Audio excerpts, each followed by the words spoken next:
ओम श्री परमात्मने नमः। श्रीमद्भागवत गीता प्रथमोऽध्याय। धृतराष्ट्र उवाच धर्मक्षेत्रे कुरुक्षेत्रे संवेतायुत्सवः मामकाः पाण्डवाश्चयो किं कुर्वन्तु संजय। धृतराष्ट्र बोले, हे संजय। धृतराष्ट्र बोले, हे संजय, धर्मभूमि कुरुक्षेत्र में एकत्रित युद्ध की इच्छा वाले मेरे और पांडु के पुत्रों ने क्या किया। संजय वाच दृष्टा तु पांडवानीकं व्यूढ़ं दुर्योधन अस्तदा आचार्यमुपसंगयं राजा वचनं बभ्रीत। संजय बोले, उस समय राजा दुर्योधन ने व्यूह रचना युक्त पांडवों की सेनाओं को देखकर और द्रोणाचार्य के पास जाकर यह वचन कहा। पश्यन्तां पांडुपुत्राणामाचार्य महतिं चमुं व्यूढ़ां द्रुपदपुत्रेण तो शिष्येण धीमता। हे आचार्य, आपके बुद्धिमान शिष्य द्रुपद पुत्र धृष्टद्युम्न द्वारा व्यूहाकार खड़ी की हुई पांडुपुत्रों की इस भारी सेना को देखिए। अत्र शूरा महेशुवासा भीमार्जुन समायुधि युधानो विराटस्य द्रुपस्य महारथा धृष्टकेतुश्चेकितानः काशीराजश्रीरिवान् पुरोजिकत्वन्ति भोजस्य शैव्यस्य नरपुङ्गवा युधामनुष्य विक्रान्त उत्तमोजास्य वीर्यवान् सौभद्रो द्रुपदेयास्य सर्वमं यो महारथा। इस सेना में बड़े बड़े धनुष वाले तथा युद्ध में भीम और अर्जुन के समान शूरवीर सत्यायिक और विराट तथा महारथी राजा द्रुपद, धृष्टकेत और चेकितान तथा बलवान काशीराज, पुरजित, कुंती भोज और मनुष्यों में श्रेष्ठ शैव्य पराक्रमी युधामन्यु तथा बलवान उत्तमौजा सुभद्रा पुत्र अभिमन्यु एवं द्रौपदी के पांचों पुत्र ये सभी महारथी हैं। अस्माकं तो विष्टा ये त्रिबोधदिज्युतं नायकामं सैन्यस्य संज्ञार्थे ताब्रवीन्ते। हे ब्राह्मण श्रेष्ठ, अपने पक्ष में भी जो प्रधान है उनको आप समझ लीजिए। आपकी जानकारी के लिए मेरी सेना के जो सेनापति हैं उनको बतलाता हूँ। भवान् भीष्मस्य कर्णस्य कृपस्य समेति संजया अश्वत्थामा विकर्णस्य सौमदत्ते स्थितयो च। आप द्रोणाचार्य और पितामह भीष्म तथा कर्ण और संग्राम विजयी कृपाचार्य तथा वैसे ही अश्वत्थामा, विकर्ण और सोमदत्त का पुत्र घोरेश्वरवा अन्ये चा बहवः शूरा मद्रथे तदक्ते जीविताः नाना शस्त्र प्रहाराणाम सर्वे युद्ध विशारदा। और भी मेरे लिए जीवन की आशा त्याग देने वाले बहुत से शूरवीर अनेक प्रकार के शास्त्रों से सुसज्जित और सबके सब युद्ध में चतुर हैं। अपर्याप्तं तदस्माकं बलं भीष्माभिरक्षितं प्राप्तं त्युद्यमे तेषां बलं भीमाभिरक्षितं। भीष्म पितामह द्वारा रचित हमारी वह सेना सब प्रकार से अजय है और भीम द्वारा रचित इन लोगों की यह सेना जीतने में सुगम है। अनेषु च सर्वेषु यथा भागम वस्थिता भीष्ममेवाभिरक्षन्तु भवन्तः सर्व एव हि। इसलिए सब मोर्चों पर अपनी अपनी जगह स्थित रहते हुए आप लोग सभी निसंदेह भीष्म पितामह की ही सब ओर से रक्षा करें। तस्य संजयन् हर्षे कुर्वन्ते पितामह सिंहनादं विनोद्य चयः शंखे दधो प्रतापवान।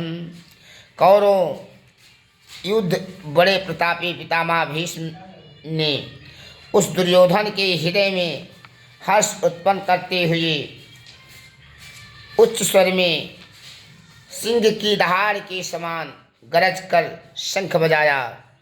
तथा शंखाश्चि भैरश्चि पड़वानक गोमुखः सहस्राभ्यान् हन्ते सा शब्द अस्तु मूलो अभवत्। इसके पश्चात शंख और नगारे तथा ढोल मृदंग और नरसिंगे आदि बाजे एक साथ ही बज उठे। उनका वह शब्द बड़ा भयंकर हुआ। तताश्चोतैर्युक्ते महिते सायान्ने स्थितो माधवा पांडवस्य दिव्यो शशंको प्रद्युम्नः। इसके अंतर सफेद घोड़ों से युक्त उत्तम रथ में बैठे हुए श्री कृष्ण महाराज और अर्जुन ने अलौकिक शंख बजाए। पांचांजन्यम ऋषिकेशो देवदत्तम धनुंजयः पांडो द्रुमधो महाशंखा भीम कर्माभिकोदरः। श्री कृष्ण महाराज ने पंचजन्य नामक अर्जुन ने देवदत्त नामक और भयानक कर्म वाले भीमसेन ने पांडव नामक महाशंख बजाया।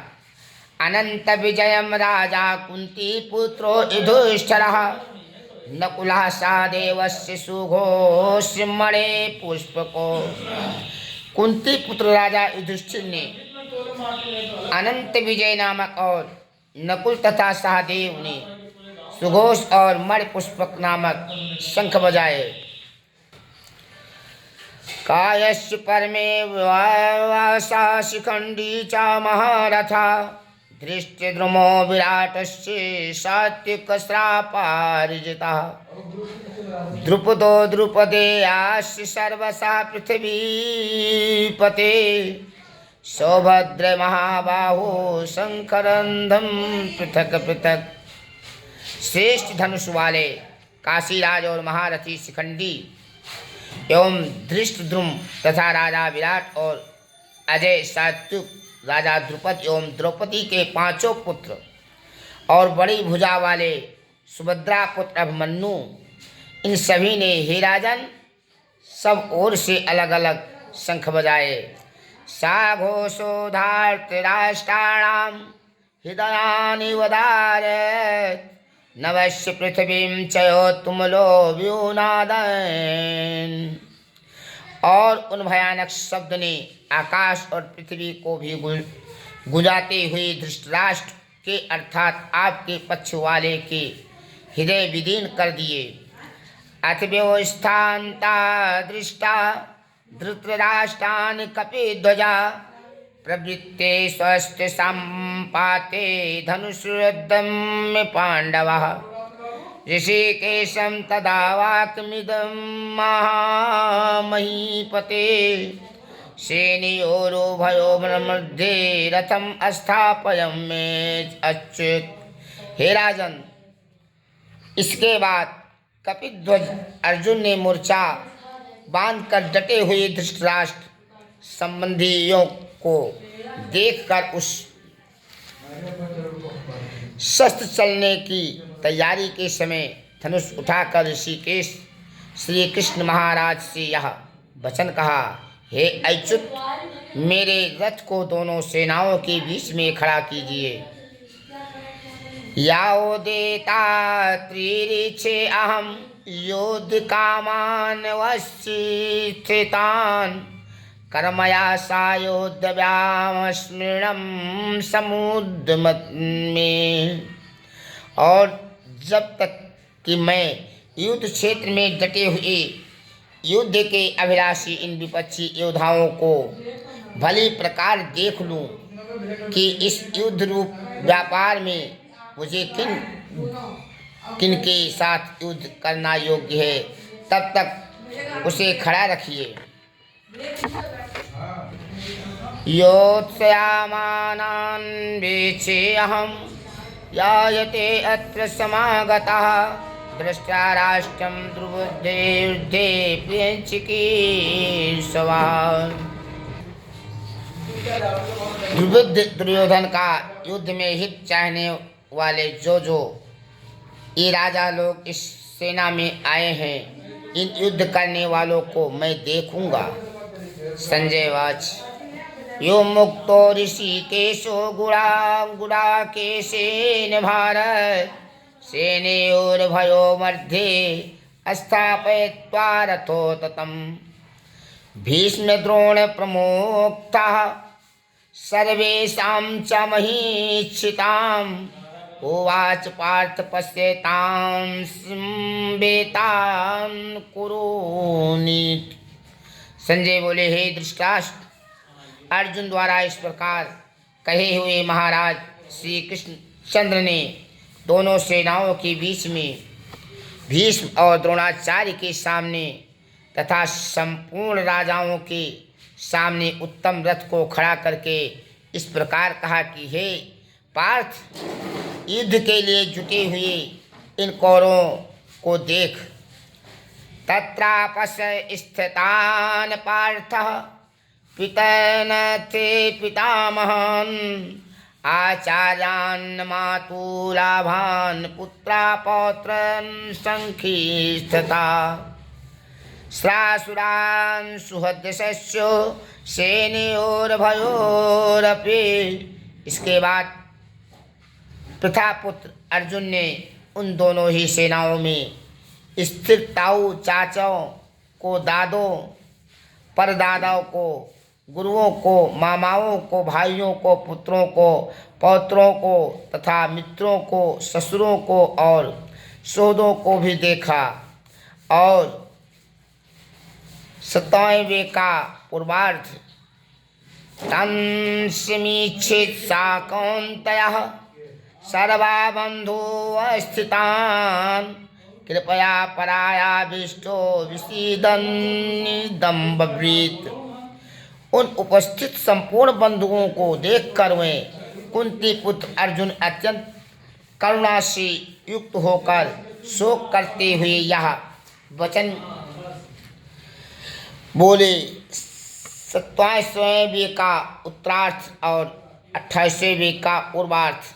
अर्जुन उवाच, दुष्टें स्वजनं कृष्ण योत्सुं समुपस्थितं सीदन्ति मम गत्राणि सुमुखं चापरिष्येत् बेपस्सु शरीरे मे रोमहर्षस्य जायते।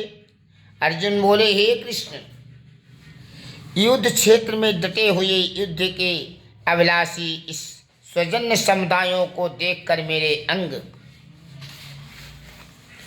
शिथिल हुए जा रहे हैं और मुख सूखा जा रहा है तथा मेरे शरीर में कंप एवं रोमांच हो रहा है।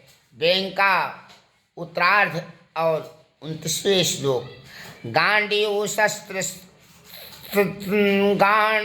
शस्त्रते हस्ताचुकैचयो परिदेहान्ते नाचा शक्रोमय वस्तुतां तुम भ्रमति वचामि मनः। हाथ में गांडू धनुष गिर रहा है और त्वचा भी बहुत जल रही है तथा मेरा मन भ्रमित सा हो रहा है। इसलिए मैं खड़ा रहने को भी समर्थ नहीं हूँ। निमित्तानि चापश्याम विपरीतानि केशो नाचाश्रियो अनुपश्याम हत्वा स्वजन्य महाहुए।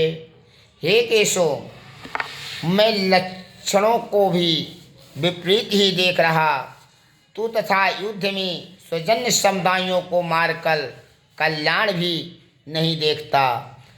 ना कांगच्छे विजयं कृष्ण ना चा राज्यं सुखानि चा किम नो राज्येन गोविंदम किम भोगे जीवेतेन वा। हे कृष्ण, मैं ना तो विजय चाहता हूँ और ना राज्य तथा सुखों को ही। हे गोविंद, हमें ऐसे राज्य से क्या प्रयोजन है अथवा ऐसे भोगों से और जीवन से भी क्या लाभ है। ऐसा मर्धे कांडे छितम नो राज्यम भोगा सुखानि चा ताई में अमर स्थिता युद्धे पाणास्तु कृत्वा धनानि चा। हमें जिनके लिए राज्य भोग और सुखाद अभिष्ट है, वही ये सब धन और जीवन की आशाओं को त्याग कर युद्ध में खड़े हैं। आचार्या पितरा पुत्रास्थयो चा पितामह मातुला सस्वा पौत्रा श्यामला संबंधन्य अस्थता तथा गुरुजन ताऊ चाचे लड़के और उसी प्रकार दादे मामे ससुर पौत्र साले तथा और भी संबंधी लोग हैं। एतानि हन्तुमिच्छामि घ्रतो अपि मधुसूदन अपितृलोक्या राजस्य हेतो किम नो मही कृते। हे मधुसूदन, मुझे मारने पर भी अथवा तीनों लोकों के राज्य के लिए भी मैं इन सबको मारना नहीं चाहता, फिर पृथ्वी के लिए तो कहना ही क्या है। निहत्य धृतराष्ट्रान्नः का प्रीति स्वजन जनार्दन पाप में वाश्रयो दस्माहन त्वेता नात तयानि नः। हे जनार्दन, धृतराष्ट्र के पुत्रों को मारकर हमें क्या प्रसन्नता होगी। इन आताताइयों को मारकर तो हमें पाप ही लगेगा। तस्मान्त्राहर वयं हन्तु धृतराष्ट्रा सर्वान्धवान् स्वजनं किं कथं हत्वा सुखिना श्याम माधो। अतयो हे माधो, अपने ही बांधो, धृतराष्ट्र के पुत्रों को मारने के लिए हम योग्य नहीं हैं, क्योंकि अपने ही कुटुंब को मारकर हम कैसे सुखी होंगे। यद्यपेते नापश्यन्ति लोभे पहत्य चेतसा कुलक्षय कृतं दोषं मित्रद्रोहे चापातकम् कथं नागेयम् अस्माभिया पापादस्मान् निवर्तितुं कुलक्षयं कृतं दोषं प्रवश्ये वृद्धि जनार्दन। यद्यप लोभ से भ्रष्ट चित्त हुए ये लोग कुल के नाश से उत्पन्न दोष को और मित्रों से विरोध करने में पाप को नहीं देखते, तो भी हे जनार्दन, कुल के नाश से उत्पन्न दोष को जानने वाले हम लोगों को इस पाप से हटने के लिए क्यों नहीं विचार करना चाहिए। कुल क्षये प्रणश्यन्ति कुल धर्मा सनातना धर्मे नष्टे कुलम क्षत्रियस्त्रीम धर्मो अभिभक्ति। कुल के नाश से सनातन कुल धर्म नष्ट हो जाते हैं। धर्म के नाश हो जाने पर संपूर्ण कुल में पाप भी बहुत फैल जाता है। आधर्माभिवक्ता कृष्ण प्रदुष्यन्ते कुले स्त्रियः स्त्री श्री दृष्टासु वर्णेषु जायते वर्णशंकरः। हे कृष्ण, पाप के अधिक बढ़ जाने से कुल की स्त्रियां अत्यंत दूषित हो जाती हैं। और हे वासने, स्त्रियों के दूषित हो जाने पर वर्णशंकर उत्पन्न होता है। शंकरो नरकायो कुलघ्राणां कुलस्य च पतिंत पितरो मासां लुप्तपिंडोदका क्रिया। वर्णशंकर घातियों को और कुल को नरक में ले जाने के लिए ही होता है। लुप्त हुए पिंड और जल की क्रिया वाले अर्थात श्रद्ध और तर्पण से वंचित इनके पितर लोग भी उद्योगत को प्राप्त होते हैं।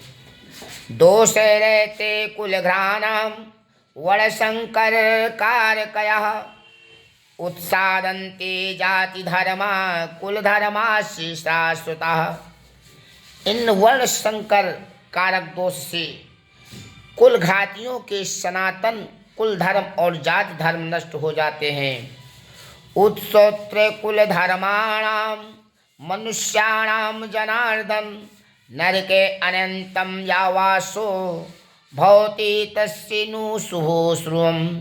हे जनार्दन, जिनका कुल धर्म नष्ट हो गया है, ऐसे मनुष्यों का अनिश्चित काल तक नरक में वास होता है, ऐसा हम सुनते आए हैं।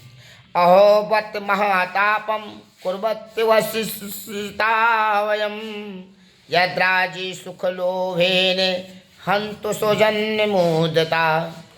हाँ, शोक हम लोग बुद्धिमान होकर भी महान पाप करने को तैयार हो गए हैं, जो राज्य और सुख के लोभ से स्वजनों को मारने के लिए उद्युत हो गए हैं।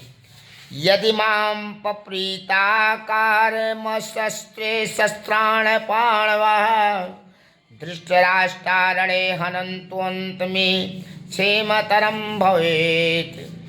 यदि मुझ सहस्त्र रहित योम सामना न करने वाले को शस्त्र हाथ में लिए हुए धृतराष्ट्र के पुत्र रण में मार डाले तो वह मारना भी मेरे लिए अधिक कल्याणकारक होगा। ये मुक्त्वा अर्जुनः शंखया रथोपस्थ उपाविशत विसज्य संसरम चापम शोक संविग्रामनसः। संजय बोले, रणभूमि में शोक से उद्विग्न मन वाले अर्जुन इस प्रकार कहकर बाण सहित धनुष को त्याग कर रथ के पिछले भाग में बैठ गए। बोलो श्री वृंदावन बिहारी लाल की जय। श्री वासुदेव भगवान की जय। प्रथमो अध्याय। ओम तत्सत्। श्रीमद्भागवत गीता उपनिषद ब्रह्म विद्याये योग शास्त्री श्री कृष्ण अर्जुन संवादे अर्जुन विषाद योगो नाम प्रथमो अध्याय। श्री वासुदेव भगवान की जय।